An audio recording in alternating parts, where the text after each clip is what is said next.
but the commonwealth of the people that are driven by one thing, hey, can I help you get better? Yeah, That's really what it is. I mean, I know if I can help you get better, then I can get better. absolutely. And we buy into that, and it's valid. Yeah, and I think everybody in that group, you don't get to that level of drive and determination without having to without having come from somewhere else. You don't start. It's very rare that I find who was wealthy growing up, who has a high drive. It's somebody like you or I that had maybe things didn't work out so good early on, and you're trying to figure out a way out of this hole. There's something better for you. You're thinking, I know I deserve better. I know my family deserves better. But how do I do it? So you put yourself in a room. I mean, if I knew this world existed, Arte, years ago, I mean, it didn't, but if it did exist years ago, I'd have been in it then too. Welcome to the LandLife podcast with your host, PJ Riley.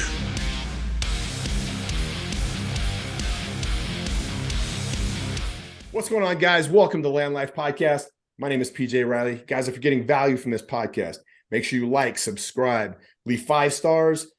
If you get a chance, and if you really feel like it, if what Jason says is resonating with you, man, leave us a review. Leave us like a 2-sentence review, man. Jason's podcast was awesome. That guy was a beast. Had so much fun. Something like that. Nothing crazy. You don't got to get, we don't need any poetry here. Just write me a little review. Come on, dude. All right, man. Guys, real quick too, I want to say something. If we talk about the land business a lot on this podcast.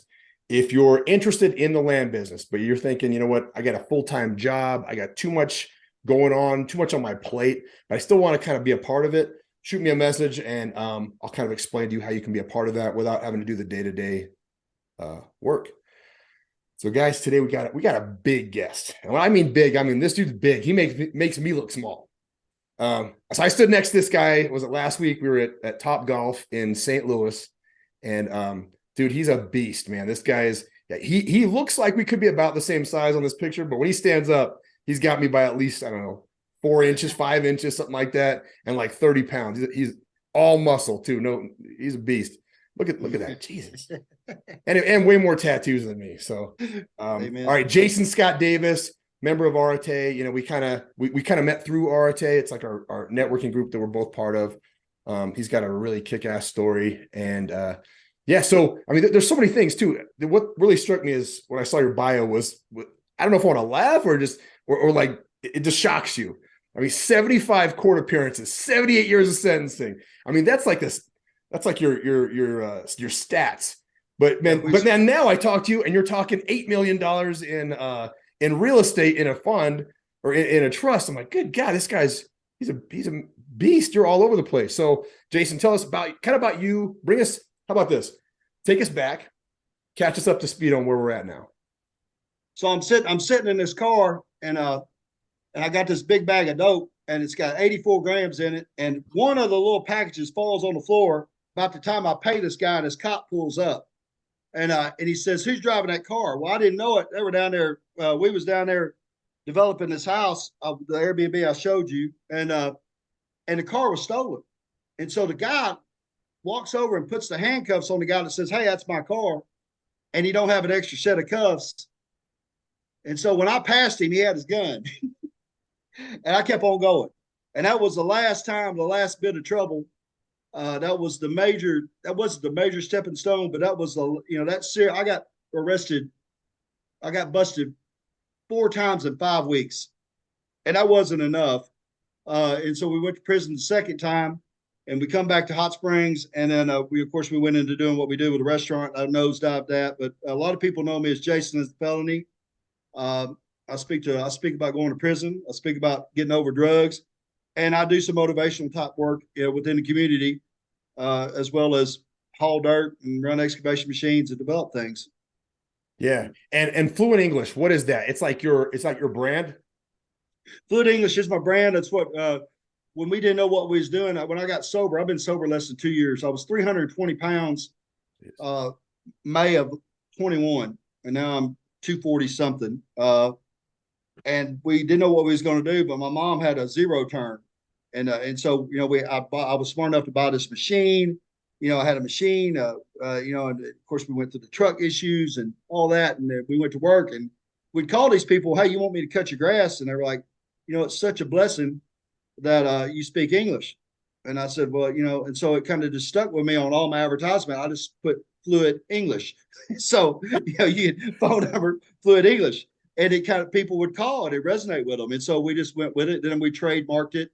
And then on the videos I do, I always end it with that Fluent English. And it's kind of come, well, it's been an honor. Let's get real. Okay. I speak to a lot of people that, are at a point in their life when they don't have, they feel like they don't have no choices, or better yet, maybe they've made the transition from prison. They're coming in the real world and they're looking at, the greatest thing is that we deal with, like last week, is coming home with imposter syndrome. You're like, whoa, and, you get around some real success, and you begin comparing your life to that. And a lot of people that get in recovery and they make, they get past the initial, hey, I beat the withdrawals. Now it's time to go to work, and they get imposter syndrome within it, whether it's in the community of recovery or in the world. And so I try to alleviate that, with the heads-on approach that we all know. Hey, man, you just get in it and get dirty, and that's, when we was training, you can agree with this. I mean, the scariest words I still to this day I've ever heard in my life is when that guy looks at you and goes, introducing in this corner, and he points the finger at you. Yeah. At that point in time, I'm ready to shake hands. This is too much. What have I got myself into? I'm like, well, can we just be friends? And I remember that day, especially the ring walk. When you walk to the ring, you always put your head down. I did. I put my head down and just hang on to the guy in front of me to beg, to get me there. And and that's kind of what I do for people that with addiction.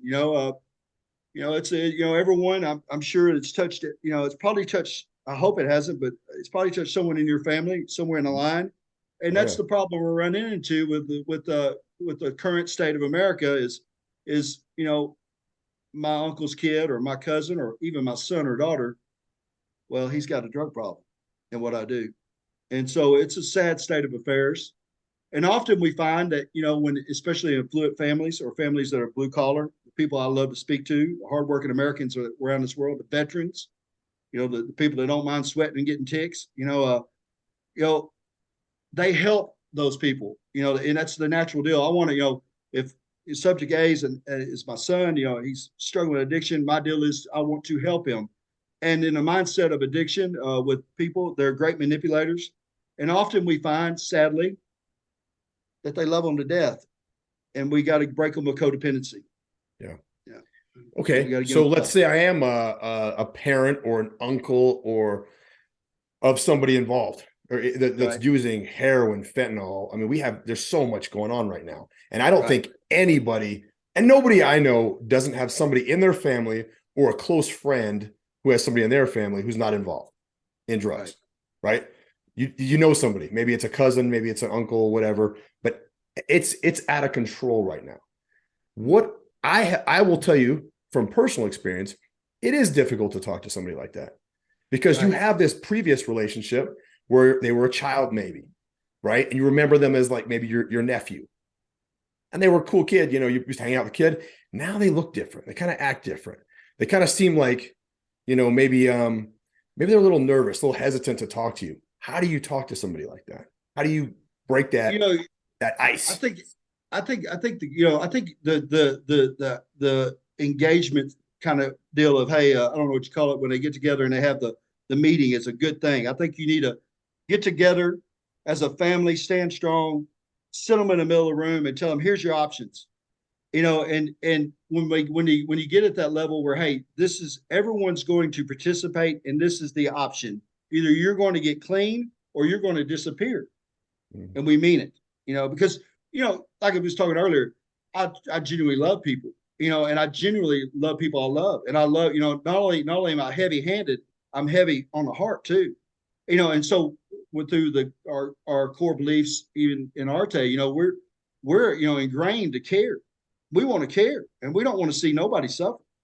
And so that gets turned against us, with addiction because, they're not even them no more. I've got a picture of me holding a syringe, from 3 or 4 years ago in the mirror, looking all bougie, sending some girl, and I look at that picture often to remind myself of just how far my mind was absent from reality, and it's a tough thing, PJ, because, there's a lot of families that, it's not as bad as it used to be, but, it used to be like if you had one in your family, it's kind of like if you had a gay kid in your family, you're like, we don't talk about that.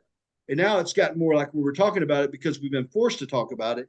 Yep. And so now we're naturally getting forced to take action. And so I filled a lot of calls from people, just recently. This will sound so simple to me and you. A woman called, said, I got, 29 years without using drugs. I'm, I buried two people, and the guy I'm using is using heroin.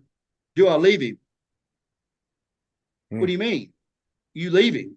You get your shit right now and you haul ass and save your life. That is the proper response. Wow. But for someone that's caught up in the crucible, of all that, where the family's caught up in the crucible and they're turning the heat up, right? Everybody's melting together. And that, so we got to get in there and we got to separate individuals and say, hey, you're right for thinking this, because the guilt complex of, it's like we've all been through the car lot hard sale where, manipulation sales and guilt. And that's kind of what you're dealing with an addict. Yes. But hold on a second. I'll get straight.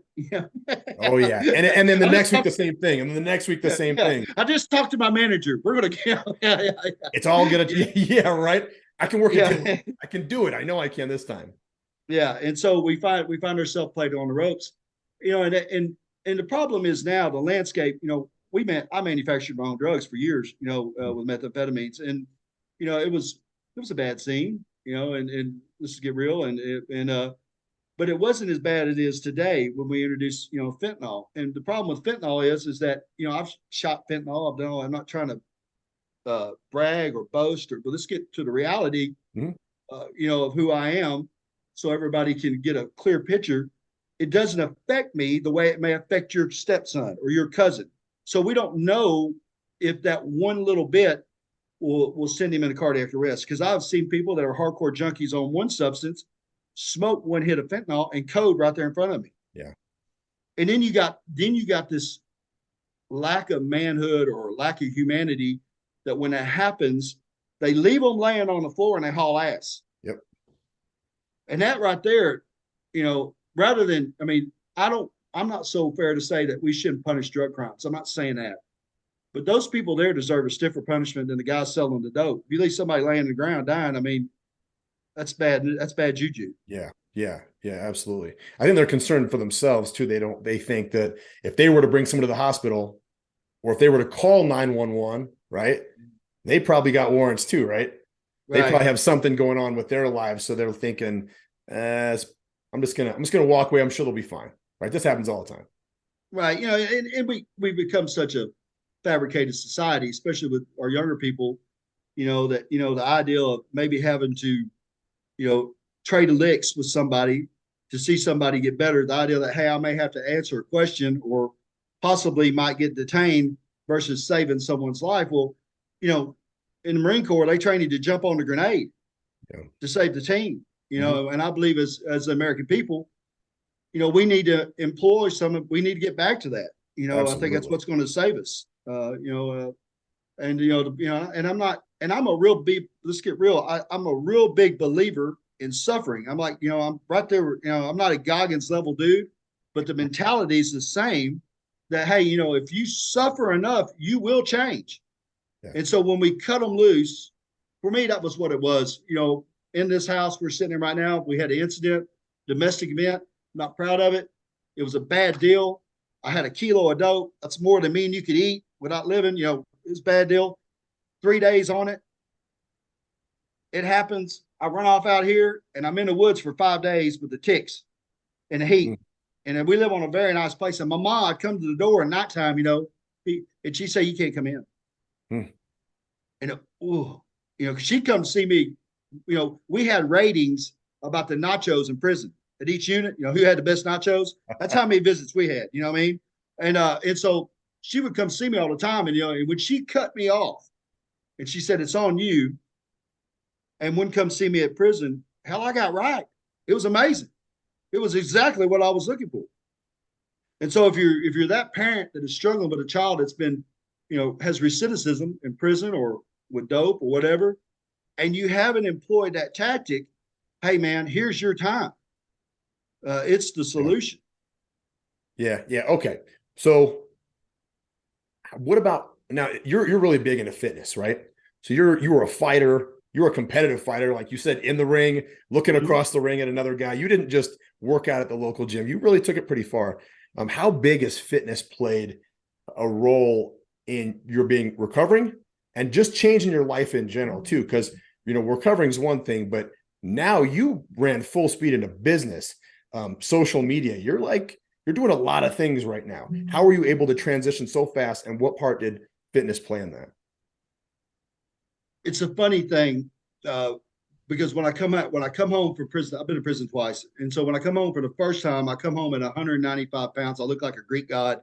People would at the restaurant. I had a really famous restaurant here that burnt down. Lost $500,000. No insurance. I had minimal amount of insurance on it. It was a freak deal. But to answer your question, everyone would know because I'm well known. Everyone would know what I was using because I wouldn't be in the gym. It was either or. And so coming out, naturally when you get off substances, the majority of us get fat as fuck. I couldn't see my pee-pee. And so there, I mean, for real, dude, it was bad. I put on my nail bags now and I could see the belt. I couldn't see the belt. I'd have to guess to get my belt loop in. All right.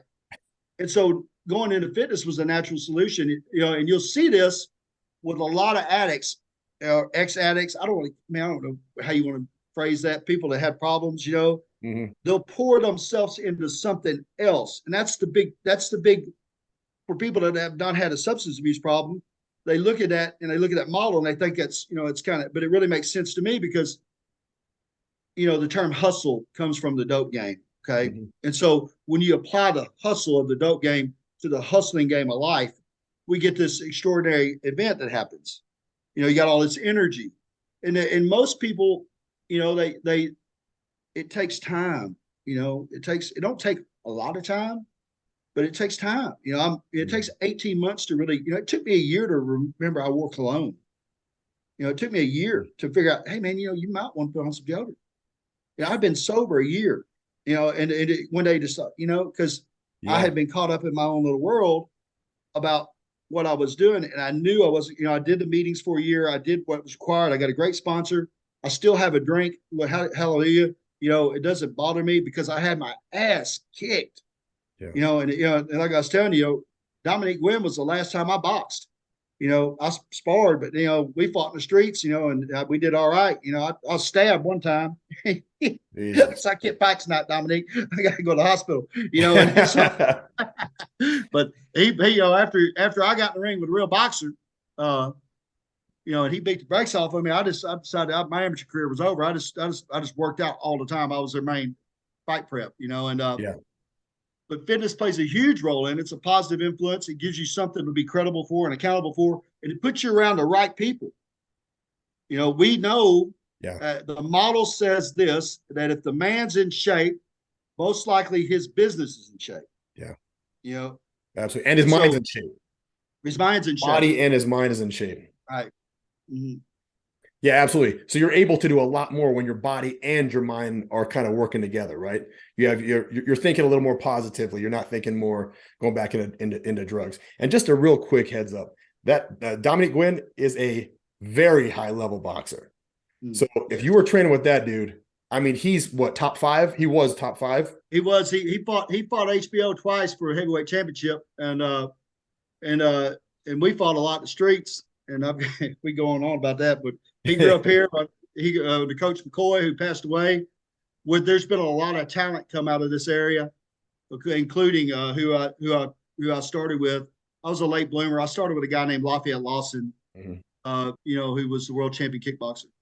Yeah. So did you kickbox then as well? Or yeah, that's what it was before. I'm so old. They didn't have MMA back then. They had the UFC that you bought the tapes for. That was just too gruesome for everybody. I remember that. Then Dana got a hold of it, and we were in that transition point between, Dana got a hold of it maybe 2 or 3 years later after we got. I was already done, So we had Raging Cajun, and there's a whole bunch of them that they've been known throughout the kickboxing world. And I fought nationals in Austin, Texas. Yeah. So all that good stuff. That's That's where I got awesome. hammered on. Shit. I had around 50 or so fights. I took some whoopings in my day too. So I definitely understand. We were talking about getting knocked out before, and we were talking about this at Top Golf, which is kind of a weird place to be talking about getting knocked out. But that's what two older fighters talk about when everybody else is golfing. Yeah, they didn't understand. No. Did you golf? Did you golf at all? Man, there's a course a few miles here. When I was a kid, I golfed a lot, and I hit on a ladies' tee on a par 9 or a par 4 on the 9th hole. Ladies' tee, I hit a hole 1 with my dad. I was a kid, and he said, "I'm done." He said, "That's it." So you didn't golf. You were driving a Top Golf the other day, though, in St. Louis. Yes, you were. Yeah. Well, no, I never drove the ball. I thought you meant driving the vehicle. Our vehicles still look like they're suffering the dope age, right? The fenders off of it, the tire, and so we would, naturally people like, I was like, we just jump in a car. We had no idea the level of people that were getting in the car with us who were somebody. And we get in the jalopy. Oh yeah, we get in the wheels rubbing. and we drove around to St. Louis with I don't know how many people super successful. Dan and just a whole bunch of other people, man. And Ben and Nathan and we met some people from LA, man. Shout out to y'all. God bless you. It was a big deal. It's a good group, but that also in itself, being around people that are even if they're not themselves super successful, they're moving towards that direction, right? That's their goal. They want to be successful. They want to be fit. They want to have a great family life. They want to have great financial life. Like putting yourself in rooms like that where everybody is what you want to be. That's going to help you move a lot faster. Have you seen that too? Like, absolutely. In your journey? Absolutely. I mean, I'm in a small community. I'm kind of, hands off with a lot of people because they know me from the restaurant and the police chases, and all this stuff that's happened, so it's good. It's been good for me to get outside that, and it was something that has a membership fee that kind of stings. Okay. Yeah. It's a little bit of money. Yeah. You buy into something, and the natural thing is it a gimmick? It's got to be a gimmick. No, it's not a gimmick. We have met some of the greater relationships, right off the top, man. Ben has been one of the greatest things in my life. If it wasn't for Ben, I wouldn't be doing what I'm doing. Shout out to Ben Del Grasso. Good dude. Yeah, yes, absolutely. Who does a lot for Arte and has done a lot for me personally. There was a study, I think it may have been Andy that said it, where they took the Vietnam veterans, all right, I think 90% or 70% of these, 10% or how this large number of Vietnam veterans did opiates in Vietnam, okay? Mm-hmm. And so when they came over to the United States, 90% of those people that did the heroin that we owe that, or the same thing as fentanyl, opiates, and the drugs that have the highest, rate of relapse and everything else, 10% of those people only relapsed. And so what we learned from that study is that 90% of the people that didn't use only had one change, and that was their environment. They only went from Vietnam back home and they never used again. And so environment has a big role to play in your sobriety and your success and where you're going, and so being a part of Arte provides that environment for a young guy like me that has a lot of notches in the belt, a lot of, has a big mess, but it's put me around people. I mean, we've got great leaders in Arte. Let's get real, really G. But the commonwealth of the people that are driven by one thing, hey, can I help you get better? That's really what it is. I mean, I know if I can help you get better, then I can get better. Absolutely. And we buy into that and it's valid. Yeah. Yeah. And I think everybody in that group, you don't get to that level of drive and determination without having to come from somewhere else. Right? You don't start. It's very rare that I find somebody who was wealthy growing up, who has a high drive, right? Mm-hmm. It's somebody like like you or I that had maybe things didn't work out so good early on. And, you're trying to figure out a way out of this hole. There's something better for you, right? You're thinking, I know I deserve better. I know my family deserves better, but how do I do it?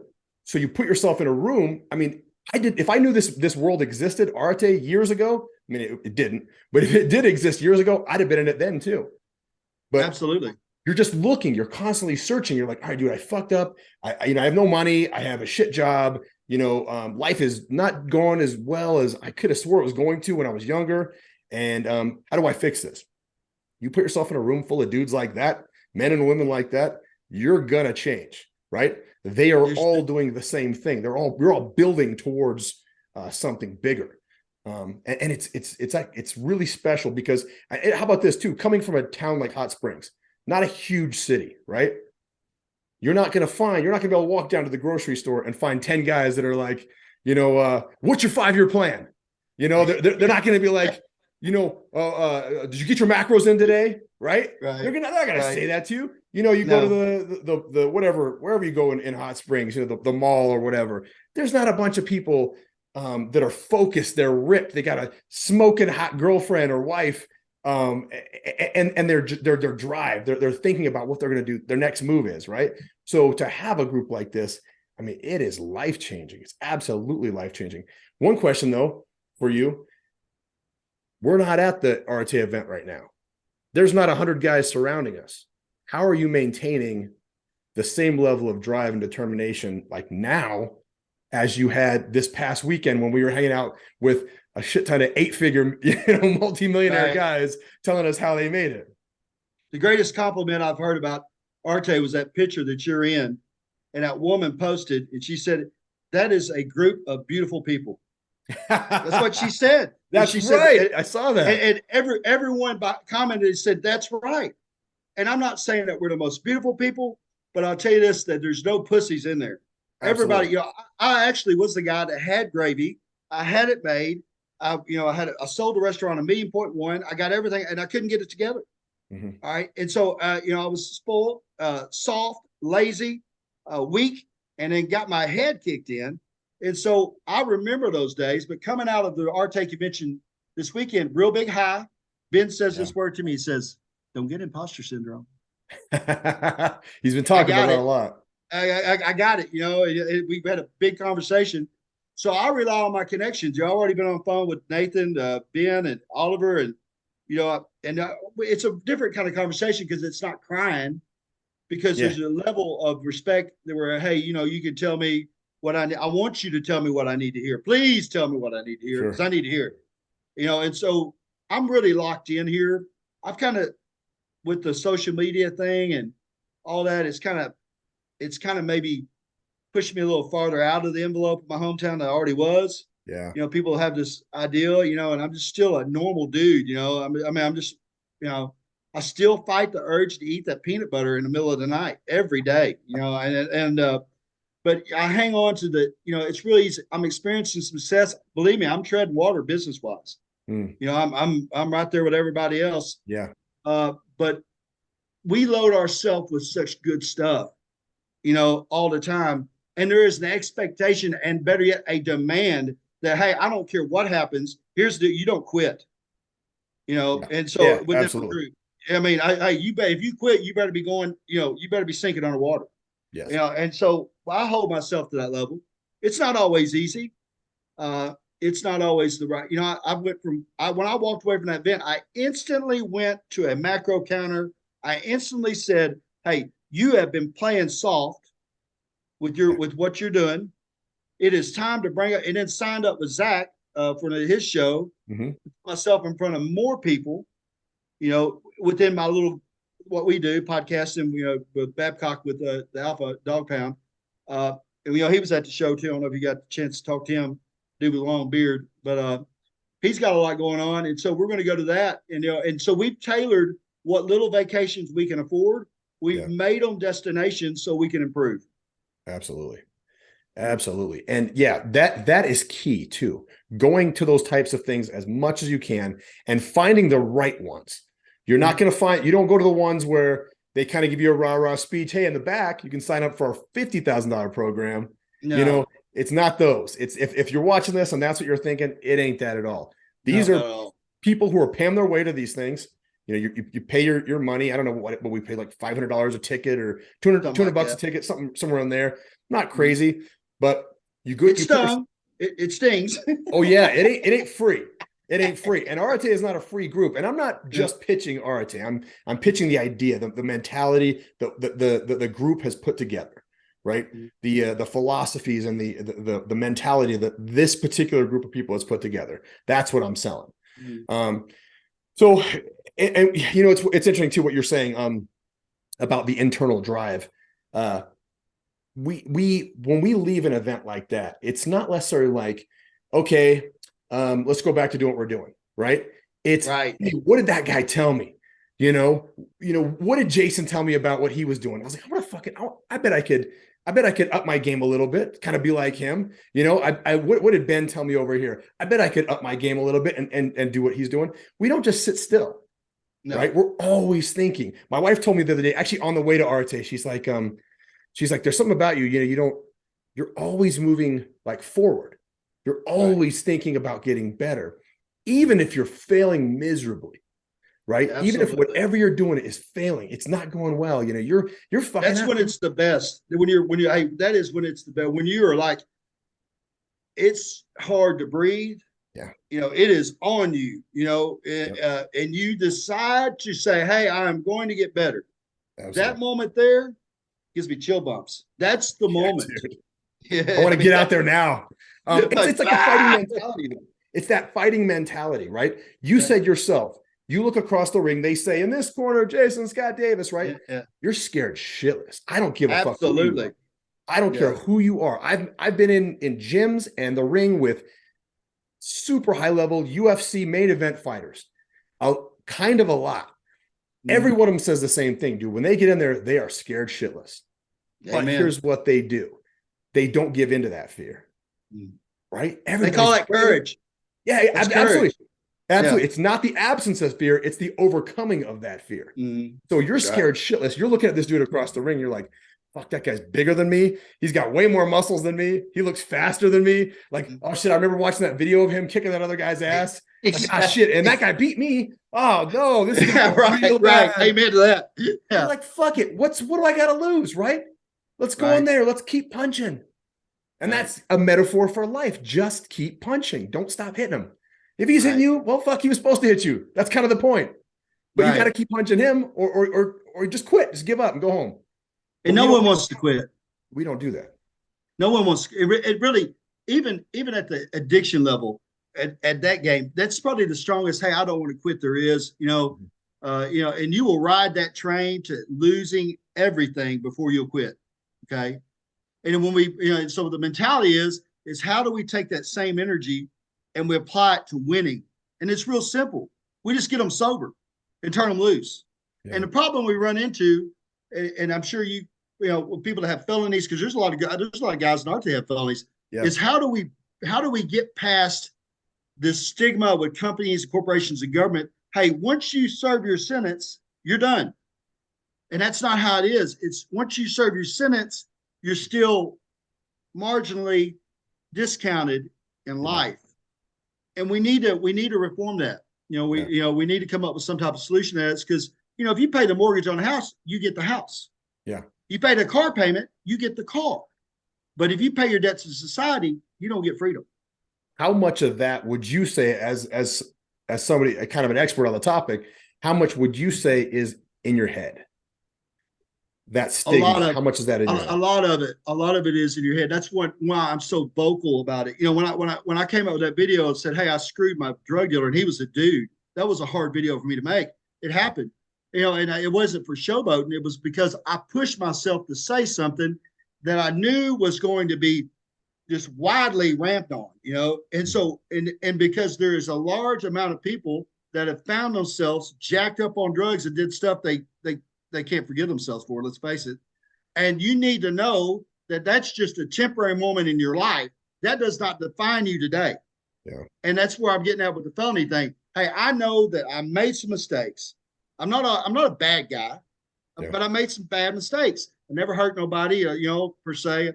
Fist fighting, you know what I mean? What the usuals. And by the way, fist fighting is the easiest way out because the surprise punch, but that ring shit where they call you up there and you touch gloves, there ain't no surprises in that. But how do you move past that and get into this situation where, hey, I'm valuable? The greatest thing you can do is the word proximity. And this is what happened with us this weekend. We got around people that were better than us. Yes. And we not only said it, but we believed that we belonged there. You're absolutely right. You're absolutely right. Yeah. And, and so, did I feel like, I knew PJ Riley before that event. Yeah. PJ Riley still is up there, but PJ Riley was way up there to me. We spoke a couple times, but when I met PJ Riley, me and PJ Riley, bam, together.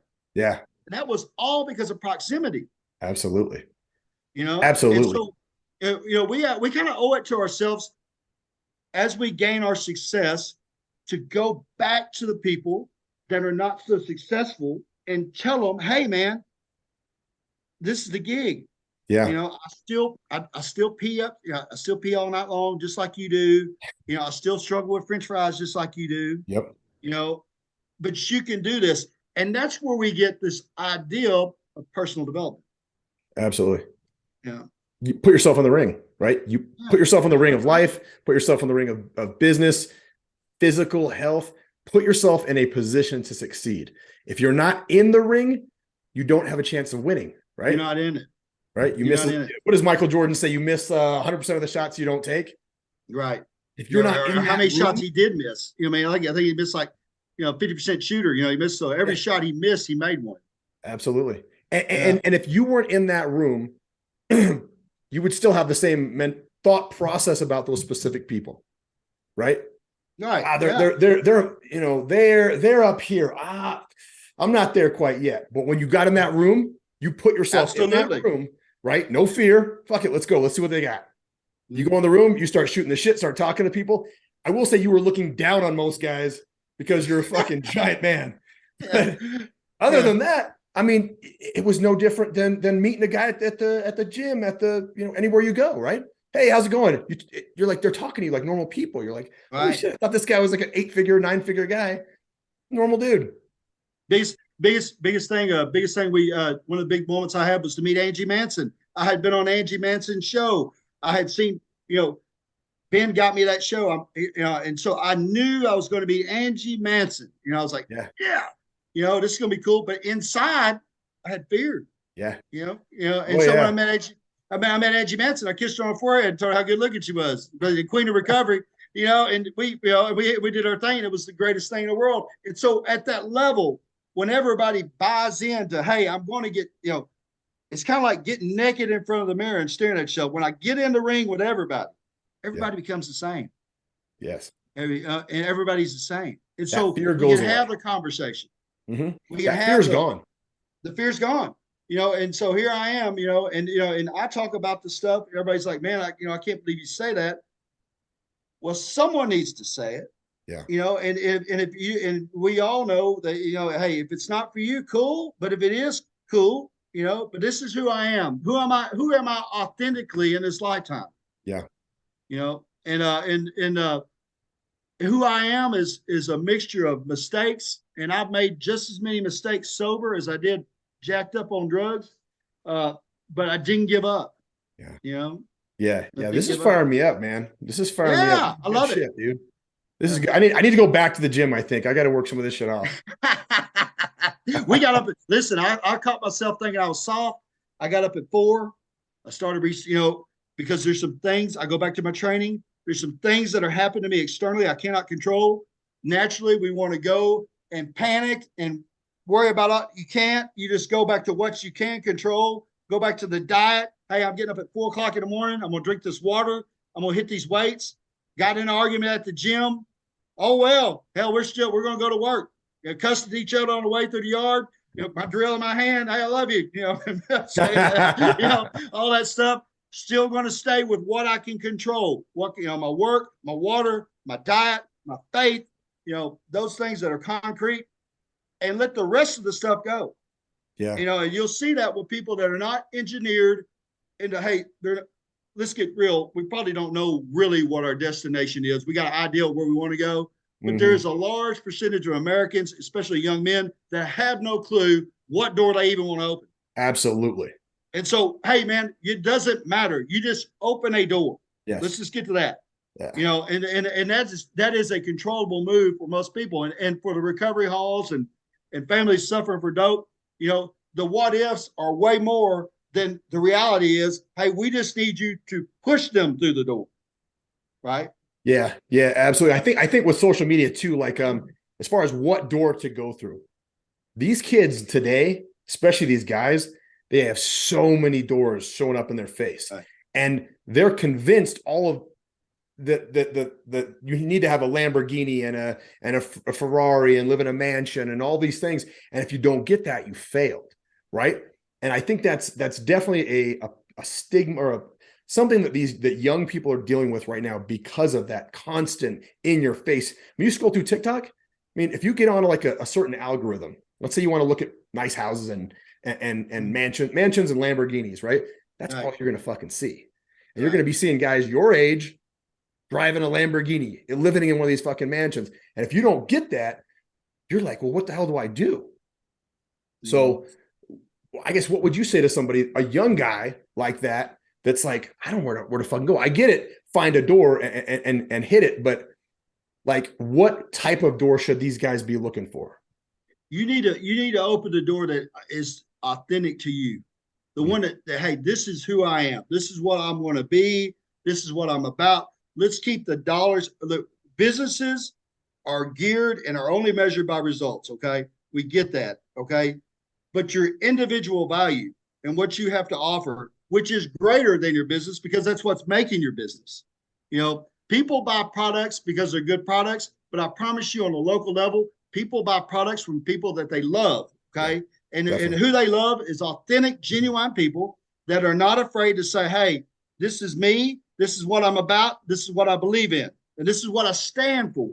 And so if you can answer those 4 questions, you can go anywhere in the world and be somebody. Yeah. It doesn't matter.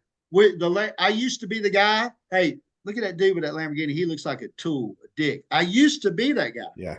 Now when I see one, I'm not really even a car guy, but I naturally go talk to that dude. Yeah. Yep. Exactly. Just because dude he doesn't, his whole world changes when you talk about his Lamborghini or his Ferrari. I don't even know what it is. I'm like, what kind of car is this? I'm like, looks nice. And so it changes this whole hemisphere. So it's really a stigma. It is a stigma of a person that doesn't really want success. That's maybe, hey, satisfied where they're at, or doesn't think they're capable of being successful, measuring themselves against that guy. And the thing that fucking makes it even is the conversation. Yeah. What I do. Right. Had you not talked to him, you would never know. Yeah. Real simple. Absolutely. But we've become fragile. We got feelings, we got fragility, and we got, now we got things divided on color and sexuality and, any way and every way. And, it's all this confusion. No, listen, men are born men, women are born women. And what you can become in this world is unimaginable if you apply yourself. That's it right there in a nutshell. Yeah. Right. You got to have faith in something you call God. And you bet. And if, I did a deal last night. So, if you believe in God, raise your hand. If you believe the world's flat, raise your hand. If you believe in nothing, and no one raises their hand. And so what that tells me is at least you got self-belief, because if you believed in nothing, you wouldn't even have that. Absolutely. Dude, you need to write a book, man. Yeah. I've been working on one. You got to write a book, dude. Once you get that book, you let me know and we'll do. Well, maybe we all need to do a partner deal. We all write something in it, That's a good idea. You write 20, 30 pages and, and give some to charity and, and put in our business endeavors. And that's what I love about this community of people. There was no way that I was going to walk into Walmart and have a conversation with somebody that like we just had. And we're really just acquaintances. We just got to know each other over the weekend. We're not, we don't know. I don't know your kid's name. You don't know my kid's name. And so I never would have had that at Walmart or at the country club or Yes. I've been scorned. I've been, hey, you know what that dude does. You know who he is. But because I decided to invest in myself, and when we talk about investment, we talk about time and money. Okay. Mm-hmm. And when I decided to put that in there and say, listen, I don't care if I got to eat ramen noodles this month, I'm going to pay my dues. Yeah. I bought in. The reward has been, it has been $1 million investment at least. Absolutely. It is, the payoffs are unimaginable. You can't put them on a scale. You already know this. And so when you get around people that, hey, are telling you, hey man, you should be eating that shit, or you should be drinking that, or, man, hey, here's a good one. I remember when you was in shape, you're kind of fat. And people go, I can't believe you said that. Motherfucker, if I didn't love you, I wouldn't say it. Absolutely. I've been going back to the vending machine and getting you another donut. Yeah. But because I care, and you can't interpret what care really is, that I want you to be a better human being. I want you to get the needle out of your arm, you dumb son of a bitch. We need you. Yeah. Absolutely. Yeah. Yeah. People need to hear that too. In Arte, in that group this weekend, how many people would you say didn't want to talk to you, were rude, didn't think you were quite their level? None. Not one. None. Yeah, damn Not one. And there was and the Arte convention was great, really great. But I'm telling you, man, the deal at Top Gun was like, I mean, everyone I talked to and the friends I made was like, I wish we'd never left. Yeah. Like if I could work with this team of people, we'd own the world. Absolutely. And so what that tells me is that we need to expand and grow all generations of people with the same thoughts and beliefs of personal excellence, okay, of being strong, of, hey, that you can and you will, and you don't quit. Yeah. I don't care who you are. I don't care what color. I don't care who you have sex with.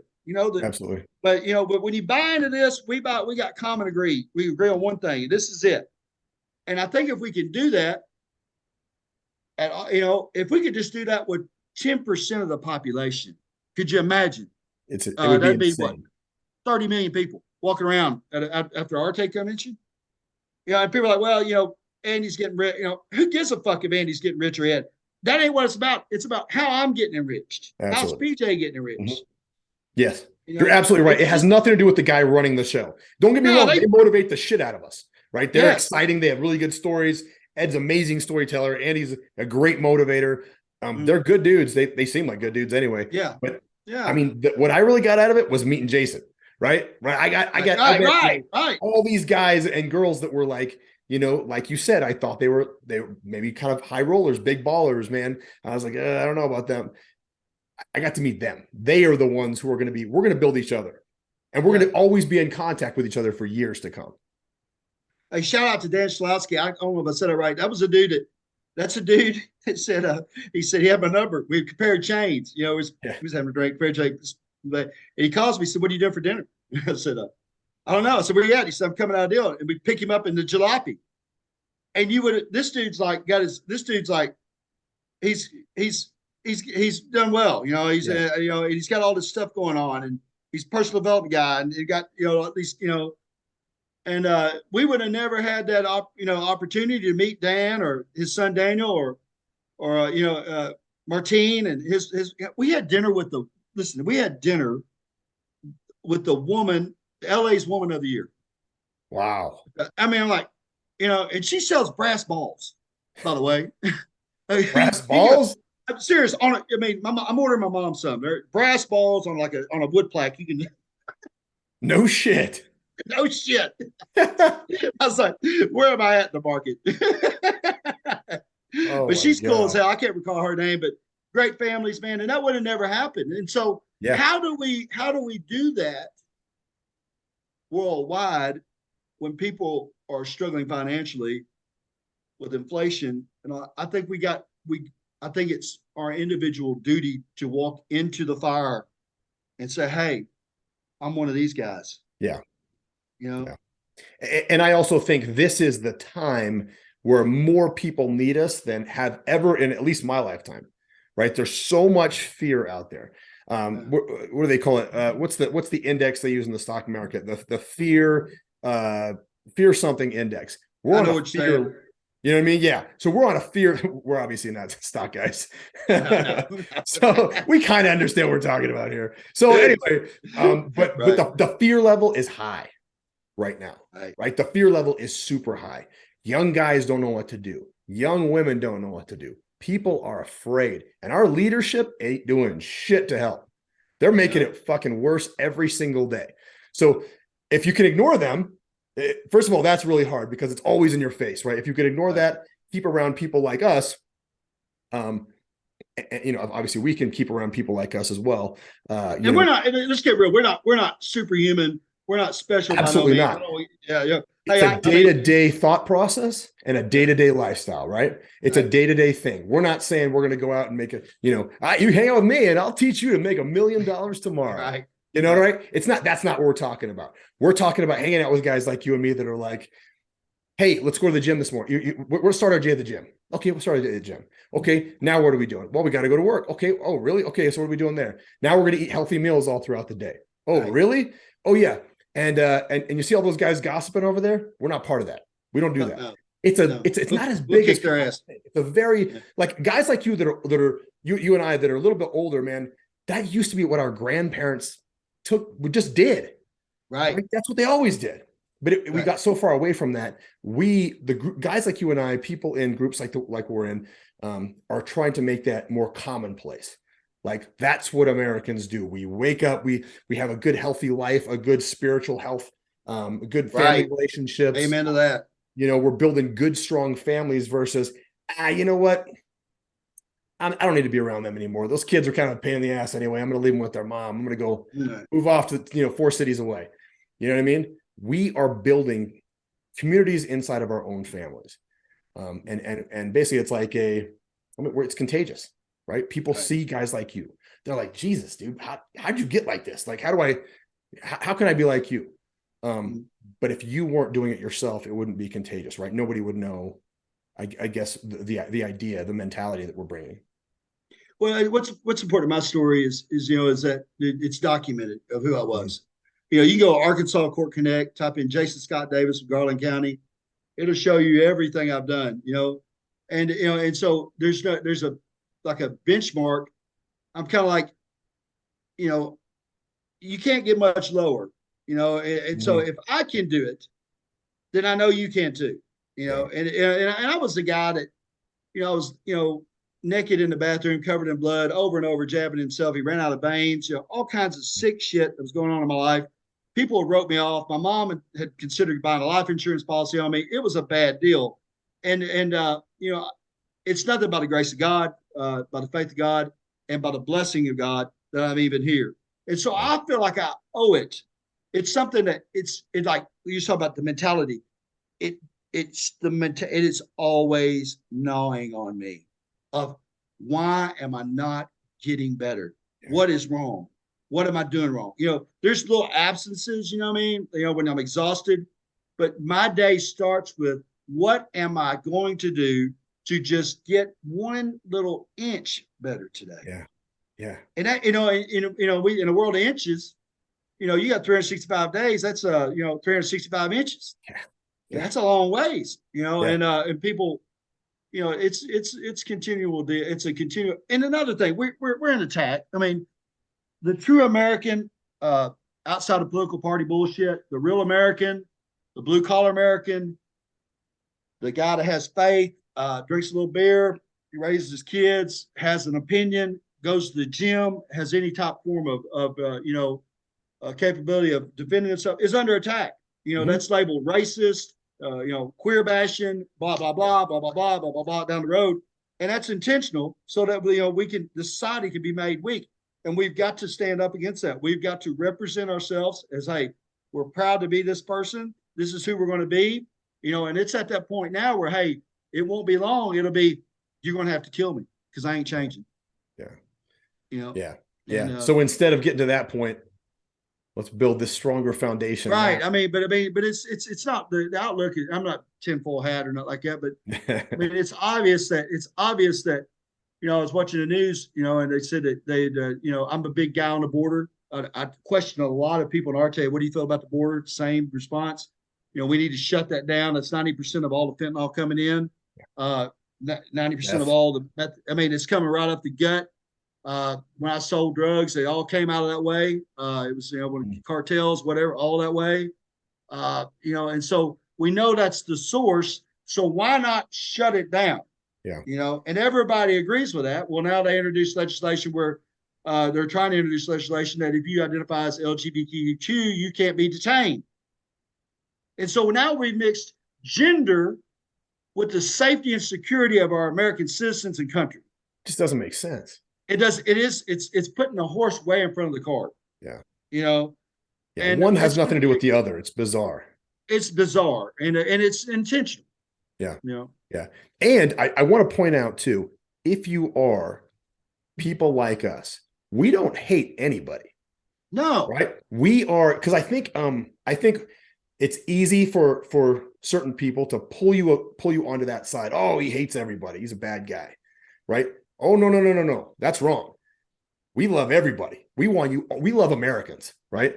We love and it's even in a bigger sense than that. We love people. We love human beings. Mm-hmm. We just don't like to see people get manipulated, right, and treated poorly. And I think that's probably the main catalyst that's building movements like ours, where we're thinking, you know what? I see people being manipulated in certain situations to hate each other. I'm like, that's not right. We got to fix that now. Right. And it's just basic shit that we're trying to fix. We're trying to fix things like a border. Hey, where do all your drugs come from? That wall right there, that line right there. Okay, shut it down for a minute.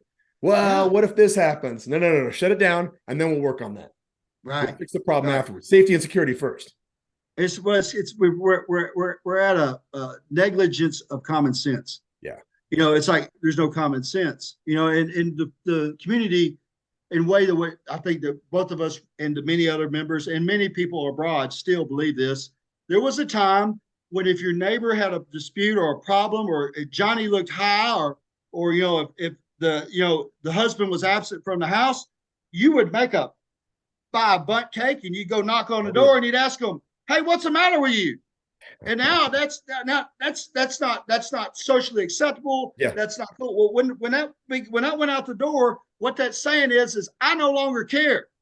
Absolutely. And you're an idiot or you're an asshole for coming by here and getting in my business.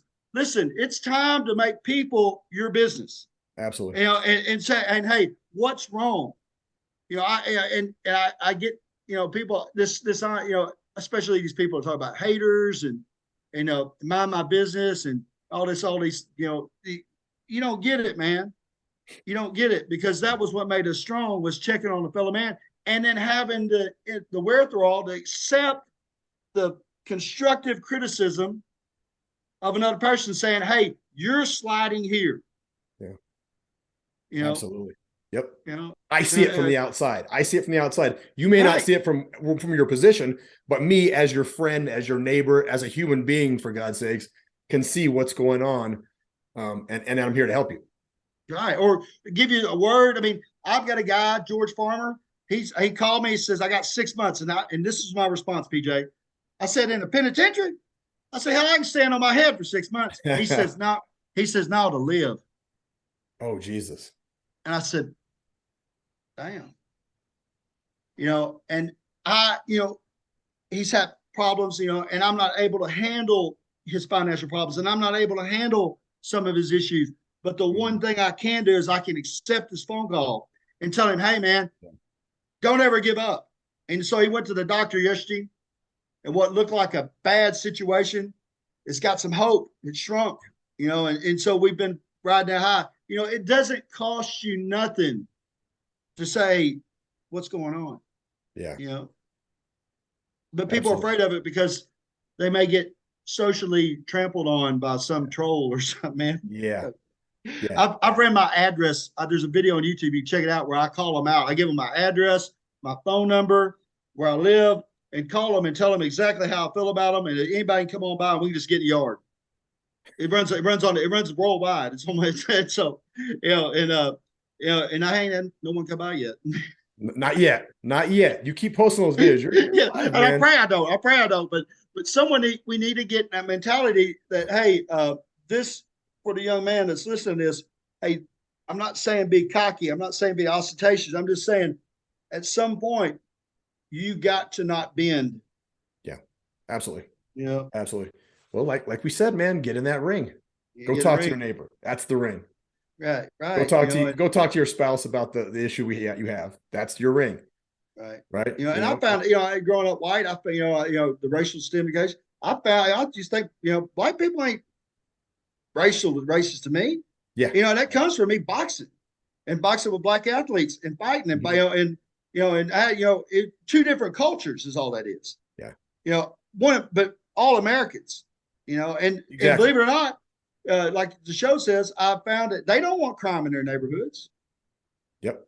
That's exactly no more right. than I do. Yeah. So there's always common ground.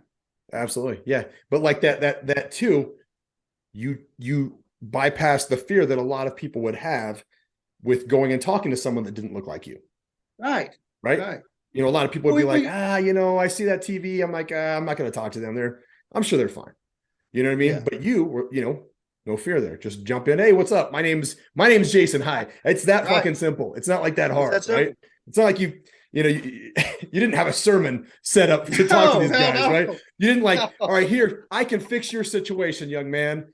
Like let's talk. I will fix it because that's what I do. Like, just shut the fuck up and say hi. Yeah, say hi. It changes the game, man. If I make eye contact with you, I instantly speak. It doesn't make a damn who you are, where we're at. Yeah.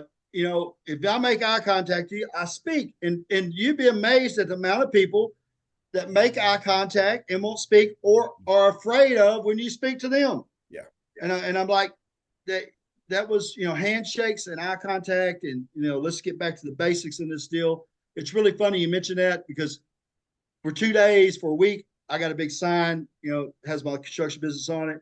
And in a week, 2 people called me for gas. And they're like, you got any gas? Well, I'm not there, but hey, please don't go on the property. You get shot. My mom's, but if you're there when I get there, I got you some gas, Yeah. And so it's raining one night and I pull up to the gate and there's a guy walking and I'd say, it's dark. And I say, hey man, just get in the car. And he says, I said, where are you going? He said, I'm going to Sonic. Well, he was going this way. There ain't another Sonic for 60 miles.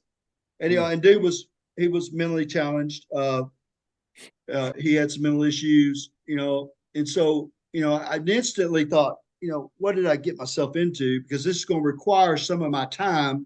Yep. I just looked at him, I told him, I said, when I take that medicine, I get crazy too. I get it, and we had a conversation and I said, you don't know where you want to go. And he said, no. And I said, well, why don't I just take you to the shelter down the road? He said, that sounds good. I said, okay.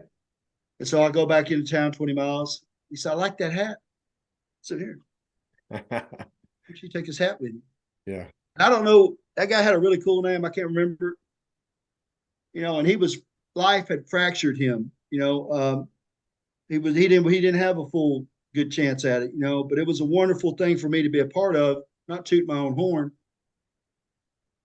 But it gave me some of that weight, that value, that replaces some of our failures in our endeavors. When we miss, we can replace that with some of these genuine human touches and experiences that makes it all worth it. Yeah. Right. Absolutely. Yeah. You only live once, man. This shit is not a practice run. No. This ain't a practice run. Had you walked away from that guy and been like, you know what? Next time I'll take care of him. Next time I'll talk to that guy. Right. You'd have been regretting the shit out of it, right? Right. I mean, and so a large part of that comes from, and I don't get everybody, but I still give people money. I know they're junkies. Yeah. But a large part of that comes back from the law of reciprocity. And I feel like I've had a good run. Yeah. And so why not make it a better run? Absolutely. And for somebody else and make it. Why not risk a little bit? Why not push the button? I can't tell you in the last year how many times I've said and this is coin phrase, it's not if I do it, it's if I don't do it. Yeah. And push the button. Hey, this one deal means sink your battleship or float for a couple more days. Yeah. And push it. And go through all this shit that we go through. God damn, I can't believe it. What am I thinking? I ain't sleeping, and love every moment of it, because I survived it. And people need to do that. They don't need to be pushing buttons that has no potential of growth. I mean, you don't need to be pushing, but I mean, I love a good drink, love one. I'll have one in the next show, but I don't need to be drinking a half gallon of whiskey every night. Yeah. And I don't need to be shooting no dope. I don't even need to, you want to smoke some weed? Hey, go for it. But if you want to, get into hard stuff, that's not going to put anything in your life that enriches your life. Yep. And they don't ever show you in the rap videos the outcome of that lifestyle, which is most likely jails, institutions, and death.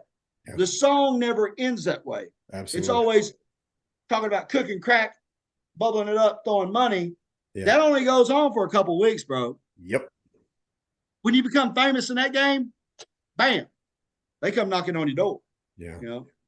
Yeah. And if you're holding a pistol with some dope, you're going to the feds. Yeah. And then you're going to spend 10 years there. And, you're going to get, here's what you'll do at visitation. If you're lucky enough to get close enough to your family, you'll be doing a bye-bye at them every Sunday. Wow. As they, and so I used to do that.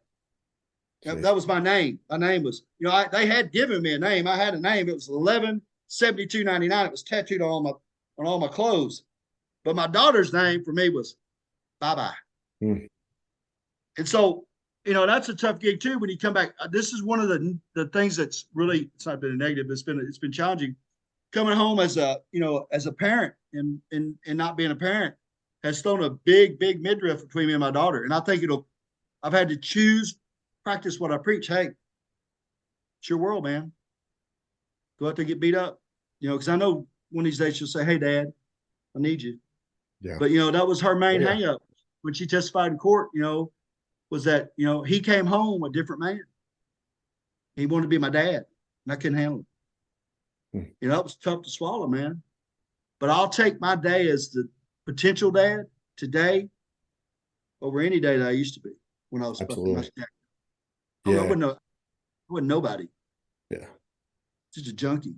Jesus. Yeah. Jason, it's been good, man. Yeah. It's been real good. Where can people find you? If people want to get hold of you, they're on their edge of their seat. They want to work out. They want to fight now. They want to call you and talk to you. Man, they want all kinds of shit here, Jason. Get ready. You get calls. Hey, I put my phone number on my videos all the time. I just I answer it if I can. I help a lot of people. You can go to Google and you can type in Jason with a felony, and that's the easiest way because I'm gonna come up across the board. But I'm on TikTok and Instagram. I'm not really big on Instagram. Big on TikTok, Facebook. Jason Scott Davis. Of course, our brand name is Fluent English. Type that into Facebook. I try to write a monthly or so blog piece about transformation. And of course, I'm always available to do more shows and and talk and do whatever. And I'm totally rep Arte and PJ and everybody I'm a man. Once I sink my teeth into you, I'm on you. And so everybody I can get my teeth into, they become a part of me. And if you become a part of me, that means that you mean something to me. And I got to keep you alive because you're me. And that's the message. And that shows that absolutely shows when you meet you. Yeah, we got to have it. I mean, we can do this. We're not at the end of we're not in the 12th with the bell about to ring, but we're in the 6th, it's getting old, and so it's time to grab your balls, and ladies, do what you got to do. And that's, grab whatever you got. Whatever you got. How about that? Everybody, grab whatever you got. Take it with you. Yeah, strong women, strong men. We need them. Absolutely. All right, Jason, here's the big question I ask at the end of every podcast. Here's the big one. It's not it's not as deep as we've been going, dude. So you're good. I think we've gotten that out of the way. All right. We are LandLife. Where's my hat? You saw my hat this weekend. LandLife. Yes, absolutely. Buy and sell dirt and trees, man. If you, Jason, could buy land anywhere in the world, the entire world, where would it be and why? I'd probably buy it over North Dakota. Yeah. Oh, no one's ever said that. With all the mineral rights and the fracking, yeah. Somewhere it's got an oil pump on it. That's what I want. We can visit those pretty places, but I want to live on something that's churning, you know, and that's kind of like cars. You know, like I'd love, we stayed right next to the Lamborghini. I've never seen a Lamborghini, I don't think, you know, Yeah. and they're cool. I like them, but I really like knuckle trucks and semis and stuff that, you know, you can make money with, you know, and so, if it's got grease and needs grease, and that's kind of like what I like to drive. And the same way with land, it'd be a damn shame to pull up to, 4,000 square foot house with 16 pumps running in the yard drawing oil out of the ground. That'd be all right with me. I don't think you're going to fit into a Lamborghini anyway, dude. I don't think so either. You know, I didn't know they made the cars they did. I didn't. And right next door was I'd never seen a Bentley. I seen my first Bentley at the vitamin store at Superstore, at Summit Superstore, and I seen one there, and I was like, that's really cool. And then they had a dealership there, and we made a video about the spies that looking over into, the canna, and the two come back and said, yeah, he said, there's giants and all that, but they're so big our arrows won't miss.